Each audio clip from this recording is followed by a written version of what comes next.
मी जे सांगितलं जसं येईल तसं, आणि तू जे बाय वन घेत स्टार्ट. मध्ये मार्केटमध्ये ए पॉईंट, बी पॉईंट, सी पॉईंट असतो. त्याच्यामध्ये ए पॉईंटला जर 110ची डिमांड असली तर बी पॉईंट हा जास्त डिमांड करणार आणि सी पॉईंट त्याच्यापेक्षा जास्त डिमांड करणार. पण ही फिक्टिशियस असतील ना, म्हणजे काल्पनिक डिमांड असतील ना. ऍक्च्युली किती पर्सेंटच वाढलेली असते डिमांड? 10 ते 10%. ओके. पण तो चालतो कसा बिल घेते ते असा, बरोबर, म्हणजे बैलाचा चाबूक ठेवतो. पण ए पॉईंट 10 डिग्री हल्ला, बी पॉईंट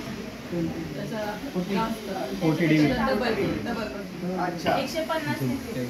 आणि हा सी पॉईंट हा आणखी काय 200. Okay, thank you, very good. आणि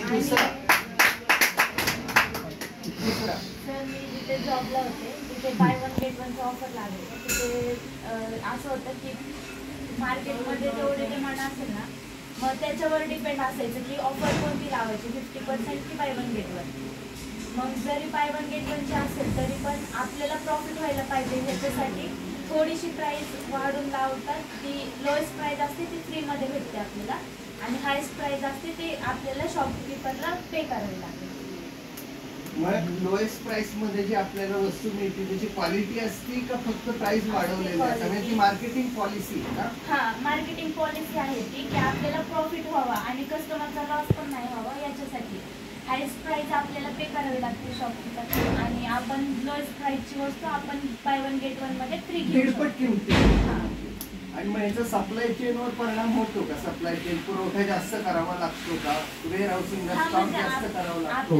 त्याचा फायदा होतो सर, आपल्याला प्रॉफिट होतं आपल्याला त्याच्यामध्ये, की हायेस्ट प्राइस जर आपलं जर म्हणजे हे होत नसेल, प्रॉफिट वगैरे होत नसेल किंवा विकल्या वगैरे नसेल का, तर त्याच्यामधून प्रॉफिट होतो की एका सोबत आपल्या 2 वस्तू विकल्या जातात आणि आपल्याला हायेस्ट प्राइस पण भेटते आणि लोएस्ट प्राइस त्यांना पण समोरच्याला पण फायदा होतो.